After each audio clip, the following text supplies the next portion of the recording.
welcome to Science Lab. The signs are happening because Jesus is coming.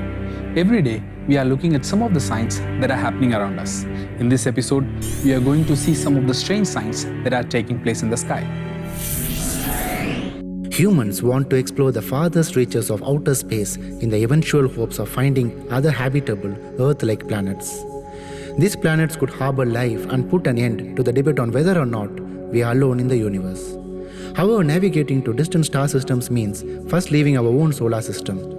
But where exactly is the boundary between our solar system and interstellar space? Today, we are answering the extraordinary question, where does the solar system end? Over the centuries, we have acquired a vast amount of knowledge about our own solar system. We have put an age to the sun, classified all the planets, charted trajectories in orbit to a precise degree, discovered the moons orbiting those planets, and even seen pictures of these other worlds. Despite this, we are still not exactly in agreement as to what the solar system is, or more specifically, where it ends. It doesn't have a clear edge or border, and deciding on one depends on what criteria you are using.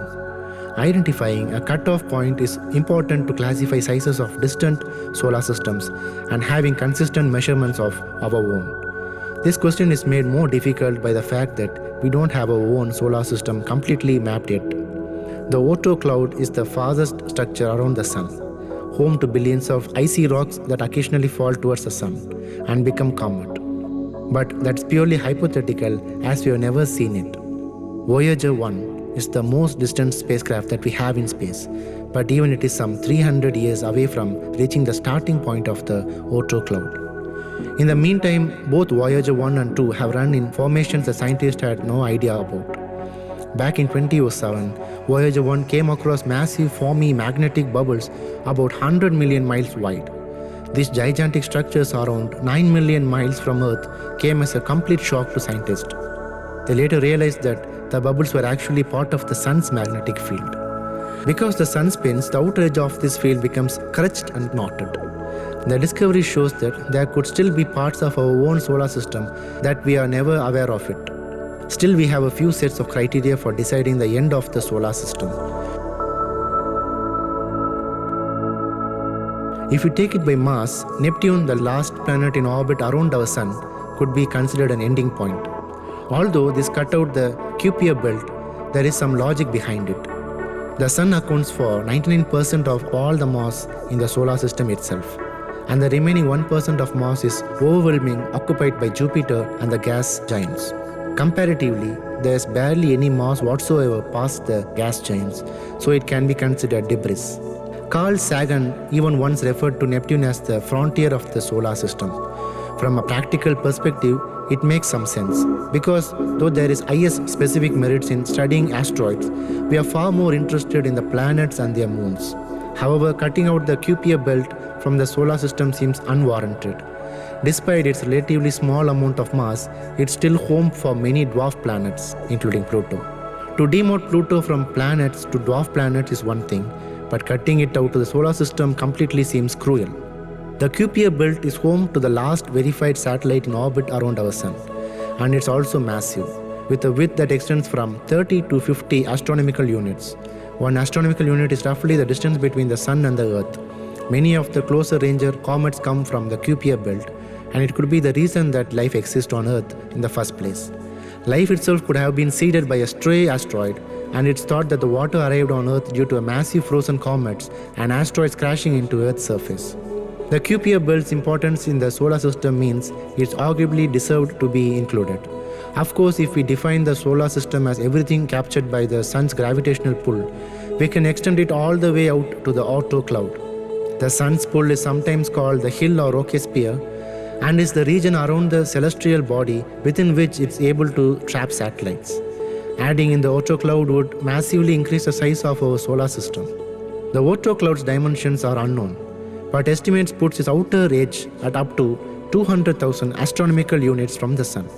Home to trillions of objects, it's distinct from the Kuiper belt in that it's a cloud, rather than a belt extending in a giant sphere of bubble around the entire solar system. This also gives a handy cutoff point for the solar system, marking the last challenge or obstacle that travelers looking to exit our solar system would have to pass through. Beyond the Oort cloud, there isn't much of anything beside gas and dust for a long, long way. Then again, we could also define the limit of the solar system in terms of the sun's heliosphere, placing it between the Kuiper belt and the Oort cloud. The heliosphere is a giant bubble of charged particles emitted by the sun, known as the solar wind. In 2012, Voyager 1 became the first man-made object to pass the edge of the heliosphere, located about 120 astronomical units away. The heliopass is the divide between the solar wind and the interstellar medium and marks a clear drop-off in the sun's influence. Voyager 1 was widely described in news outlets as having departed the solar system, despite being a long way still from the Oort cloud. In 2018, Voyager 2 followed suit and was also said to have left the solar system. So which definition is right? Well, the Oort cloud remains theoretical, but technically, it does better fit standard definitions of the solar system. According to the Merriam-Webster dictionary, the solar system is the sun together with the group of celestial bodies that are held by its attraction and revolt around it. NASA describes it as our star, the sun, and everything bound to it by gravity. The heliopass marks the end of the sun's stream of charged particles, but not its gravitational pull.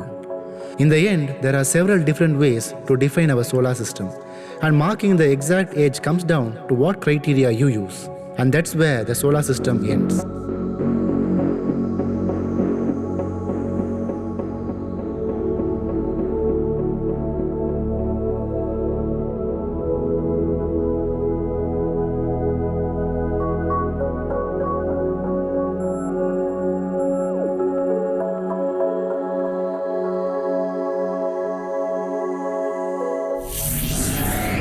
Don't go anywhere.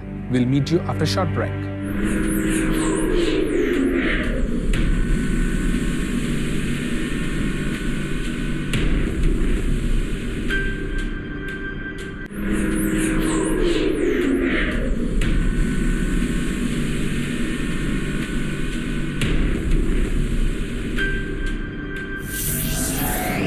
Welcome back to Science Lab. The signs are happening because Jesus is coming. In the late 1700s, Uranus was discovered, which was revolutionary at the time as no one considered there could be more planets beyond the visible five. After this discovery, more and more planet candidates were being found like Ceres, Vesta, Pallas and Juno, which are all found in what we know as the asteroid belt or the large belt of asteroids between the orbit of Mars and Jupiter.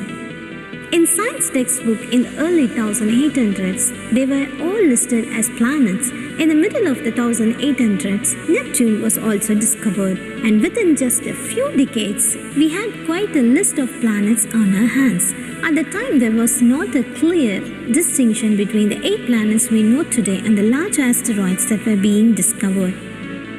By the 1860s, over 100 asteroids had been found, and they were finally given their own distinction classification as asteroids.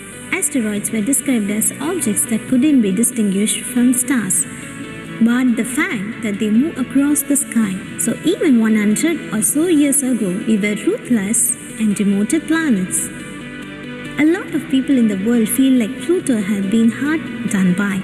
But Pluto has been treated just as harshly as the large asteroids. In 1930, Pluto was discovered, and with the excitement of finding something so large and distant, it was classified as a planet. Although within a few decades, it was discovered that it did not follow the convention of traditional planets.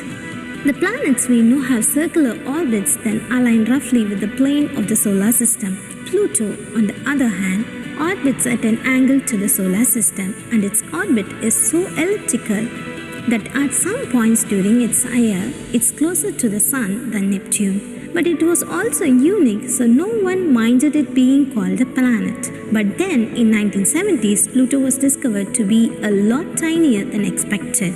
It turned out that its mass is only 1/6 of our moon. Trouble continued for Pluto in the 90s when telescopic technology had greatly increased and other worlds were being discovered in and around the orbit of Pluto. Just like the discovery of asteroid belt, it quickly became apparent that there was another belt beyond the orbit of Neptune now known as the Kuiper Belt. These objects are still being discovered, the most famous ones being Eris, Sedna, Haumea, and Makemake. But seriously, they have found a lot. Just look at this list. In 2006, the International Astronomical Union knew that something had to be done.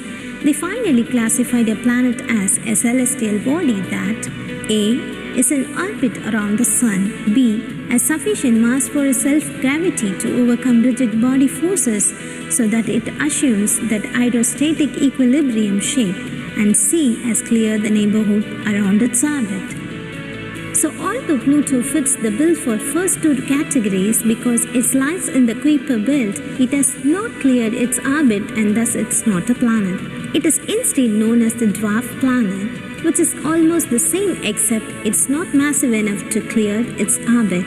We should not see this as a slight against Pluto, but rather because of these new discoveries, we have a whole new category of celestial objects to learn about. Also, because of the classification change, there is a silver lining for the once planet Ceres. It got promoted from being an asteroid to become a dwarf planet.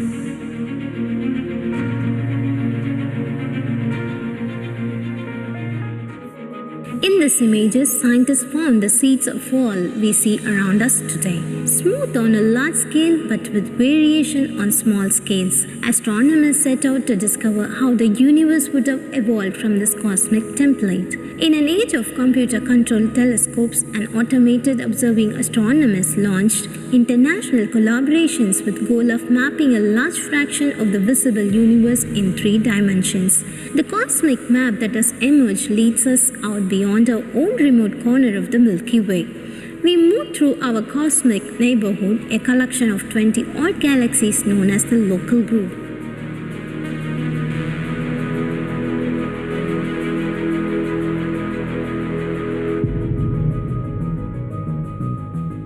Beyond that, some 15 million light years away, we approach the densely packed Virgo supercluster, the nearest intergalactic city.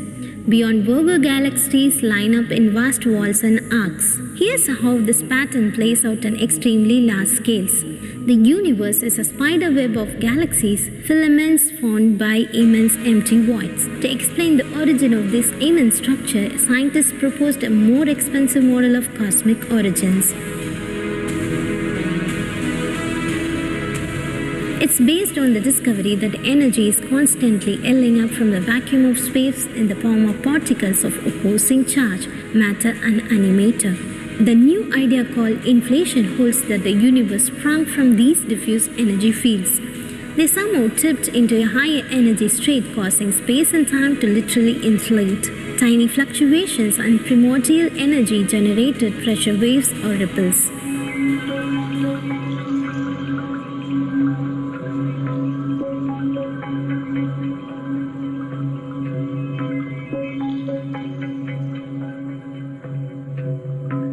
As the universe evolved, these ripples gave rise to variations in the density of matter, which gravity then began to amplify. To link these ripples to the pattern of galaxies we see around us, astronomers have been using supercomputers to simulate the evolution of universe going back to its early days. Starting in the time when the universe was 10% its current age, the simulations show matter steadily falling into the denser and denser regions, where stars, galaxies, then galaxy clusters are formed.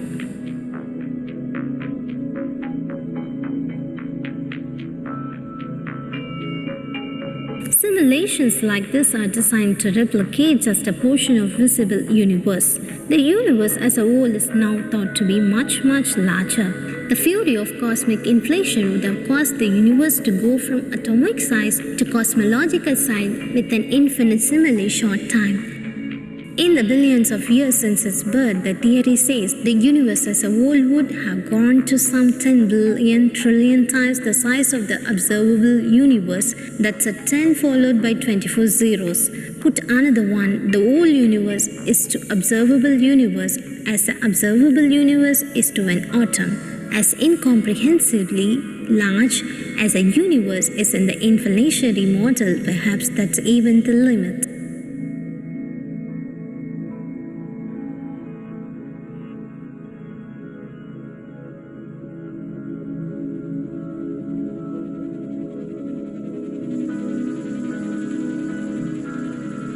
4 centuries ago, Galileo showed that our sun is just one of many stars. 8 decades ago, the astronomer Edwin Hubble showed that the Milky Way is one galaxy in an ocean filled with island universes.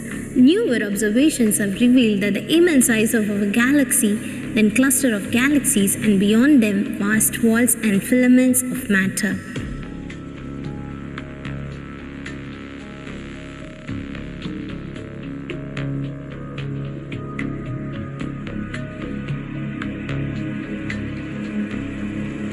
By drawing on an underlying physical process to explain the birth of the universe, the idea of cosmic inflation has led scientists to think in far broader terms than ever before. There are versions of the theory, for example, that suggest we live in one of many universes that may even coexist side by side. Like bubbles, these universes are continually rising up and expanding across the ocean of infinity.